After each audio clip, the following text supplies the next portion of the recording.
Hello, everyone. My name is Starfetch Lover, and I'm going to be playing Twincantations, a spooky visual novel.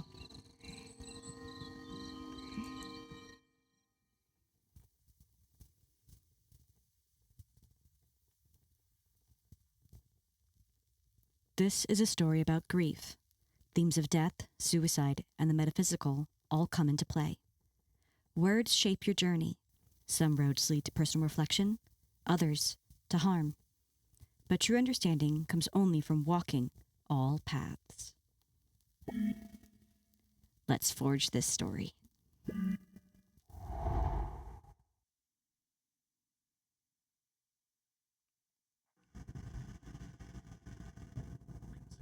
Your stomach flips from the back seat as you fondle the small velvet pouch. Willow said to bring one item, but how could you just choose one? So many things still feel like her. Trinkets she'd bring home from the woods, the notepad she was always scribbling on. And then there's the one you hadn't planned on taking at all. Teenager falls 500 feet to gruesome death by Bradley McDougarnuts. That's quite a name. Timber Tribune. Timber Creek officials confirmed a 17-year-old hiker dead after falling 500 feet from an infamous overlook in Mirrorstone National Park. It was the middle of the night. We didn't even know she'd left the house, says Mackenzie Whitmore as she wipes her eyes. I just wish we knew what happened to our daughter. Callie Whitmore was in her senior year at Timber Creek High. Callie is survived by her parents and twin sibling. Details of the incident are not yet clear, and investigations will be ongoing. Maybe this one's worth leaving behind.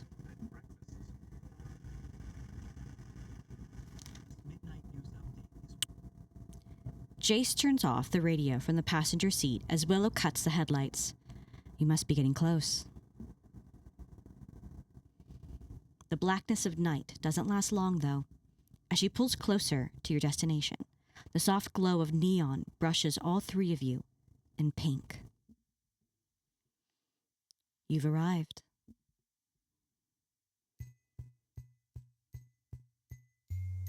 Your throat is dry as you glance around the lot. It feels like you shouldn't be here. Maybe this was a mistake. I changed my mind. I want to go home. Where are we? Let's do this thing.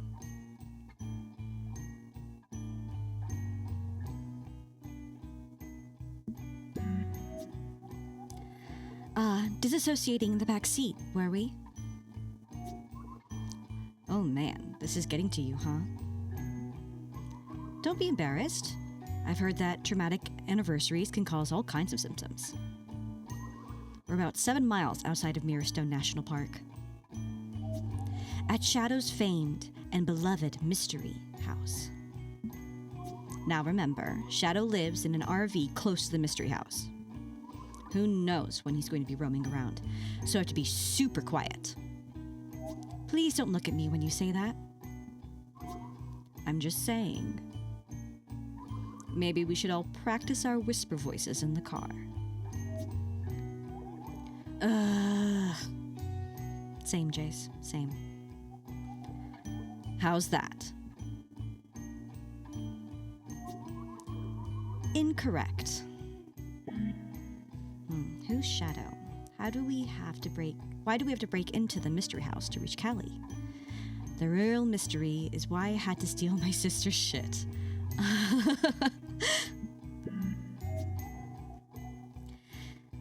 Please, as if you weren't constantly stealing her clothes when she was here. Not stealing, borrowing. Did you ask her permission before, like I told you? Of course, what do you take me for? I forgot. She's dead. Well, yes, dear, I understand. It's about the gesture. You have to believe she can hear you. Belief is key tonight. Come on, let's go. I love the artwork. It's beautiful. As you crunch across the gravel lot, you notice the autumn breeze has an icy bite to it. You sink deeper into your coat, gripping the velvet pouch so hard, your fingers sweat. A tension pulls at you as you approach a towering figure half lit by the neon sign. You know it's meant to be whimsical, but in the faint glow of the blood red light, Bigfoot feels like he's watching you trespass. The deep grooves of carved wood cast shadows that play tricks on your mind. It feels like he could move at any moment. You attempt to distract yourself. What exactly is the mystery house? What's a vortex? Do you guys ever come here with Callie? Race ahead of these chumps. Nah, we're gonna ask some questions. It's dollar store tourist bait, a half-assed grab bag for all things weird. They mean it's a roadside attraction for the natural gravity vortex here. For some reason, vortices show up near a lot of our national parks. Mirrorstone is just one of 17 in the States.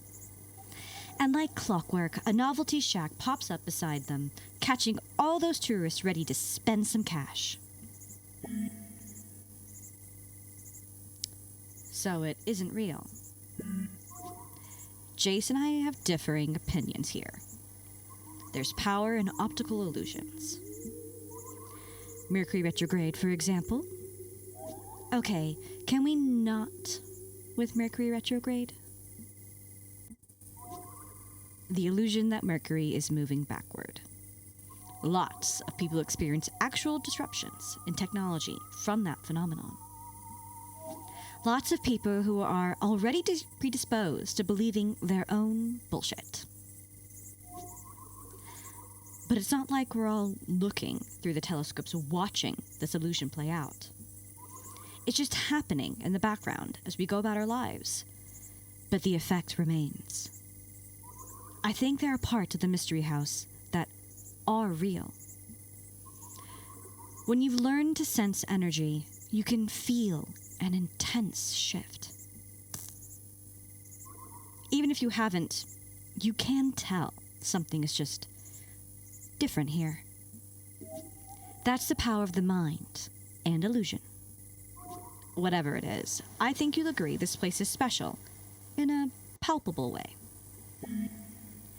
And what about this setting says seance to you? Mainly the crystals in the gift shop. Some believe that a vortex like this is a liminal space, like an opening, a tear in the veil between our world and, well, wherever your sister might be. That's why people travel to this area from around the world, searching for a spiritual experience. All right, what's a vortex? Well, if you want the woo-woo definition, ask Willow. If you want to know what a vortex actually is, I'm your person. All right, we'll ask Jace. Okay, here's the deal. Vortex motion is 1000% real. Swirling gravitational pull is literally part of what makes the world go round. Vortex motion is part of how stars form and black holes behave. It even plays a role in the theory of the space-time continuum.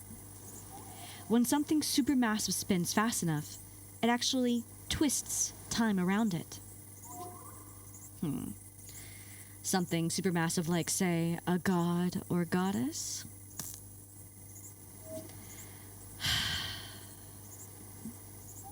What isn't real is the mystery house. Look, a real vortex is something way bigger than could happen in this little forest. The anomaly isn't in gravity or energy here, it's the landscape.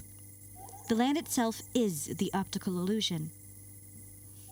And that optical illusion is tough for our wee human brains to process. Basically, this place is one big funhouse mirror, tricking us into marbles rolling uphill or leaning on flat surfaces.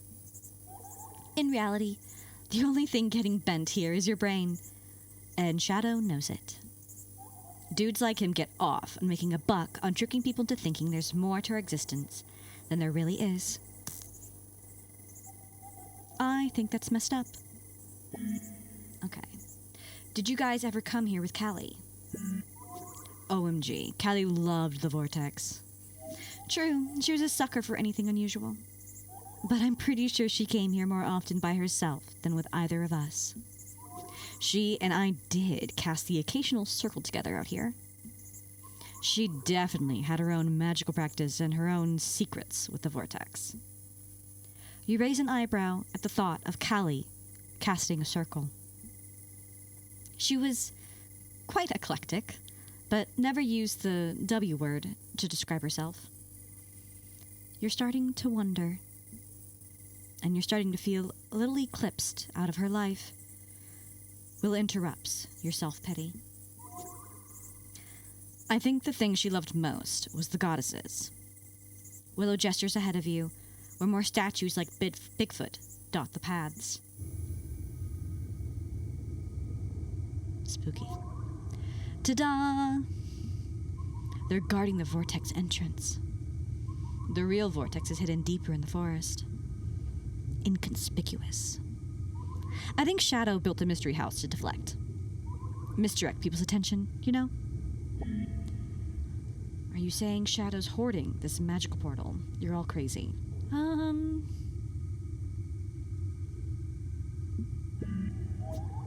Hoarding and exploiting. That dude is without a doubt keeping it for himself.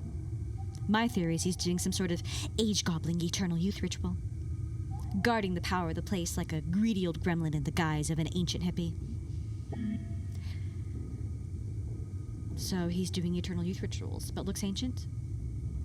Sounds pretty woo to me, Jace. Right? For all the chastising I get about things I believe, Jace sure can be paranoid. Hey, science isn't a statement. It's a continuous living, breathing question. I'm curious. Maybe human belief creates shifts in our shared perceived reality, and that's all this is. Maybe I want to gather my own data. I'm skeptical, but I'm also open. And I really liked Callie. If belief is in more makes it feel true, I want that piece for you. And her. All three of your gazes naturally drift to the statues of the two women. You've seen these figures elsewhere. On signs, on t-shirts, at the entrance for Mirrorstone National Park. These two are a part of local lore, though you've never given them much thought. But now, in the dark, staring at their shapes carved in pine, something stirs in you. Goosebumps prickle between your shoulders. Willow notices. I thought you'd appreciate them. Callie adored them. And honestly, they're part of the reason we're here. I think they can help us. Hear the goddess lore with all the bells and whistles.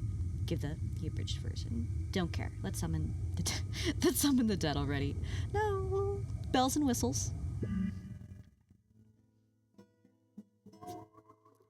Get comfy. It's story time. Long ago, in these mountains, before humans were in the area, there were these twin goddesses, Yora and Noctira. They tended the forest, now known as Mirrorstone National Park. For thousands of years, it was Eden. I mean, stone cold paradise. But then, you guessed it, humans came along and ruined everything. Noctira could sense death in these humans. She knew the forest would never be the same after their arrival. But Yora, she was curious about these imperfect little beings. She found their limitations endearing. She wanted to help and protect them, the way she protected their forest. This was the dividing point between the sisters. Noctira insisted that these humans were a threat to the paradise they built. She begged Yora to help her drive them away. She could see the damage and destruction they'd ultimately bring. She wasn't wrong, right? So when Yora refused to help her sister out these little flesh bags, Noctira felt it was a betrayal. Not just to her, but to the land they were meant to protect. While Yora felt the humans were a part of the land they were meant to protect.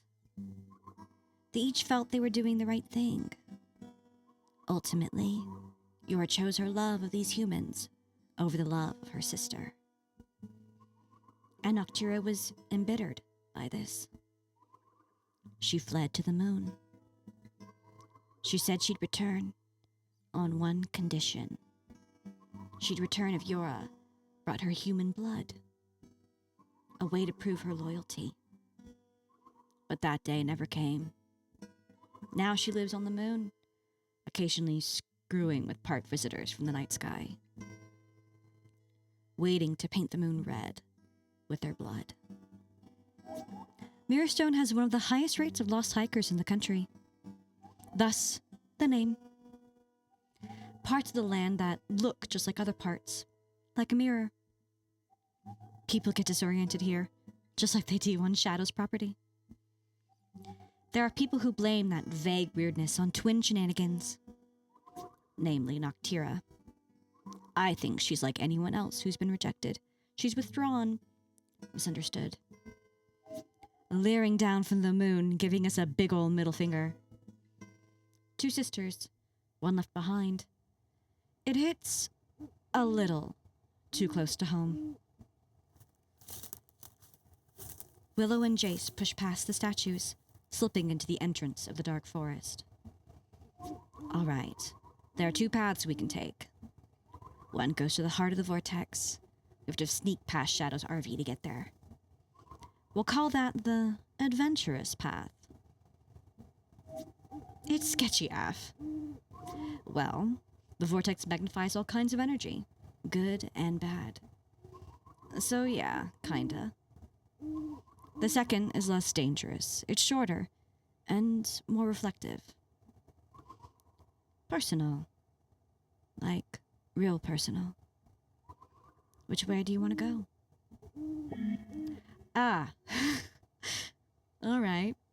So, one's the spooky path and one's reflective, I'm assuming. All right. Well, that's all I have time for this one. When we return, we'll pick our path. Thank you, everybody. See you later.